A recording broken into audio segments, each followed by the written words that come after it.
தாத்தா தூங்கிக்கிட்டு இருப்பார். தூங்கிக்கிட்டு இருக்கும்போது அவரோட வீட்டுக்கு பின்னாடி ஏலியன் வந்து விழும். என்னுடைய வீட்டுக்கு ஏலியன் வந்திருக்கு அப்படின்னு சொல்லி போலீஸ்க்கு கால் பண்ணும்போது, போலீஸ்காரங்க இந்த ராத்திரியில் ப்ராங்க் பண்ணாதீங்க அப்படின்னு சொல்லி கட் பண்ணிவிடுவாங்க. தன்னுடைய வீட்டில் ஏலியன் இருக்குது அப்படின்னு சொல்லி எல்லாருக்கிட்டையும் சொல்லிக்கிட்டே இருப்பார். ஆனால் யாருமே நம்ப மாட்டாங்க. ஒரு நாள் ஒரு பாட்டி தற்செயலாக வீட்டுக்கு வரும்போது அந்த வீட்டில் ஏலியன் இருக்கிறத பார்த்து ஷாக் ஆகிடுவாங்க. இந்த தாத்தாவும் அந்த பாட்டிகளும் சேர்ந்து ஏலியனுக்கு தேவையான சாப்பாடு, ட்ரெஸ்ஸு எல்லாமே கொடுத்து அதுக்கிட்ட பேசி பேசி நல்லா பழகிட்டு வருவாங்க. ஆனால் அதால் பதில் பேச முடியாது. ஒரு பேப்பரில் பூனை படத்தை மட்டும் வரைஞ்சி வரைஞ்சி காமிச்சிக்கிட்டே இருக்கும். எதுக்காக வரையுது, என்ன சொல்ல வருது அப்படின்னு அவங்க யோசித்துக்கிட்டே இருப்பாங்க. ஒரு நாள் அவங்க வெளியே போயிட்டு வரும்போது ஒரு பூனைக்குட்டியை தூக்கிட்டு வருவாங்க. அந்த பூனைக்குட்டி இறந்து போயிடும். இந்த ஏலியன் ஒரு துணியை அந்த பூனைக்குட்டி மேலே போட்டுட்டு அப்புறம் ஏதோ சொல்லும். பார்த்தா ஒரு கல் மாதிரி ஒன்று வரும். அந்த கல்லை எடுத்து ஏலியனோட ஸ்பேஸ் ஷிப்பில் வச்சுட்டு அப்படியே மேலே பறக்க ஆரம்பிச்சிடும்.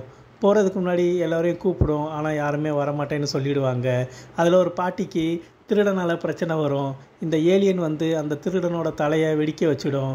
அந்த பூனை வந்து கல்லாக மாறிடும். அந்த கல்லை ஷிப்பில் வச்சுட்டு அப்படியே வானத்துக்கு பறந்து போயிடும். இதுதான் இந்த படத்தோட மொத்த கதையே. படம் 1.5 மணி நேரம் ஓடும். ஒரு தடவை நல்லா பார்க்கலாம்.